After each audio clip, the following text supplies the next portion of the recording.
আমরা আশা করেছিলাম 24 ঘন্টার ভিতরেই সরকার এই আদেশ দেবে, যেহেতু সময় কম, গণভোট দুটো ইলেকশন করতে হবে আমাদেরকে। এই অল্প গণভোটের যে প্রস্তাব সেটাকে আলাদাভাবে জাতীয় নির্বাচনের আগে করার জন্য আমি ব্যবস্থা গ্রহণ করার জন্য অনতিবিলম্বে উদ্যোগ নেওয়ার জন্য সরকারের কাছে দাবি জানাই। যাদের বিরুদ্ধে আমরা রক্ত দিয়ে দেশ থেকে মুক্ত করেছি তারাই তো আরেকটা সুযোগ পাবে।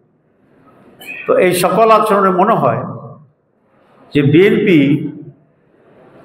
সংস্কারবিহীন যে বাংলাদেশ, সেই বিগত সরকারের যে বাংলাদেশ, আওয়ামী লীগের যে বাংলাদেশ, মনে হয় যেন তারা আবার সেই জায়গায় ফিরে যেতে চাচ্ছে।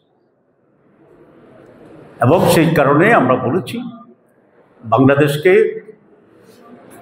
আওয়ামী জাহেলিয়াতের দিকে ফিরে যেতে এই দেশের মানুষ কখনোই দেবে না। বাংলাদেশ আজকের সরকার ব্যাপারে আমি কথা বলতে চাই। পত্রপত্রিকা নানা বক্তব্য আসছে, সরকার আমাদেরকে কিছুই এখনো জানায়নি। এই সরকার যদি এই অন্যায় চাপের কাছে নথি স্বীকার করে এবং সরকারের সিদ্ধান্তকে যদি সরকার সরে যায়, তাহলে এটা পরিষ্কার হবে যে এই গভর্নমেন্ট আর নিরপেক্ষ নেই।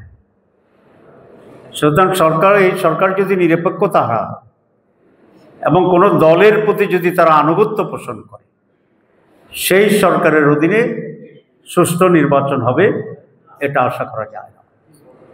সুতরাং আমরা এই সরকারের উপরে মানুষ আস্থা রাখবে কিনা সেই ব্যাপারেও আজকে একটা প্রশ্ন দেখা যাচ্ছে।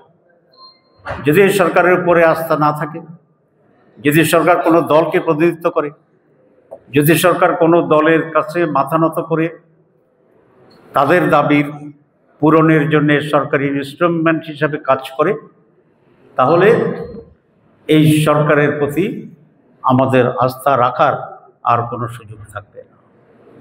এই জন্য আমরা পরিষ্কারভাবে এদেশের জনগণের পক্ষ থেকে জামাত ইসলাম বলতে চাই যে যে দুটি সিদ্ধান্ত সরকার নিয়েছে আরপিওর ব্যাপারে, সেখানে যেন সরকার দৃঢ় থাকে, কোনো দলের কাছে মাথা নত না করে।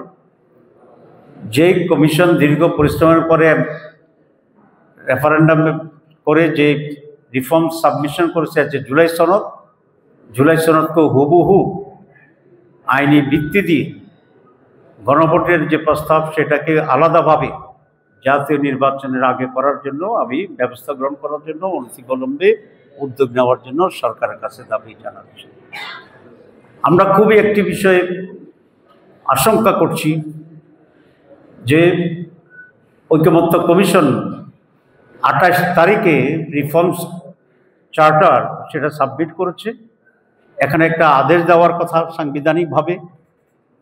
আমরা আশা করেছিলাম 24 ঘন্টার ভিতরেই সরকার এই আদেশ দেবে, যেহেতু সময় কম, গণভোট দুটো ইলেকশন করতে হবে আমাদেরকে এই অল্প সময়। কিন্তু সরকার এটা নিয়েও ডিলে করছে এবং সময় ক্ষেপণ করছে। এই সময় ক্ষেপণটা জাতীয় নির্বাচন এবং গণভোট করার জন্য সময় নাই এরকম কথা বলার জাস্টিফিকেশনের জন্য ডিলে করে এই অপকৌশল গ্রহণ করে, তাহলে জনগণ এই অপকৌশলের বিরুদ্ধে রাস্তায় দাঁড়িয়ে আন্দোলনের মাধ্যমে এটাকে নস্যাৎ করে দেওয়ার জন্যে প্রস্তুতি গ্রহণ করছে এবং সেই ব্যবস্থা গ্রহণ করবে। আমরা বাংলাদেশ জামাত ইসলামীর পক্ষ থেকে পরিষ্কার করে বলতে চাই, আমরা সরকারকে একটি রিপ্রেজেন্টেটিভ দিতে চাই, এটা যেন বিএনপি সরকারের রূপান্তরিত না হয়। 2, আমরা সংস্কারের বাস্তবায়ন চাই। 3, আমরা জাতীয় নির্বাচনের আগে গণভোট চাই। 4, আমরা ফেব্রুয়ারির ভিতরে একটি অবাধ, সুষ্ঠু, নিরপেক্ষ জাতীয় নির্বাচন চাই।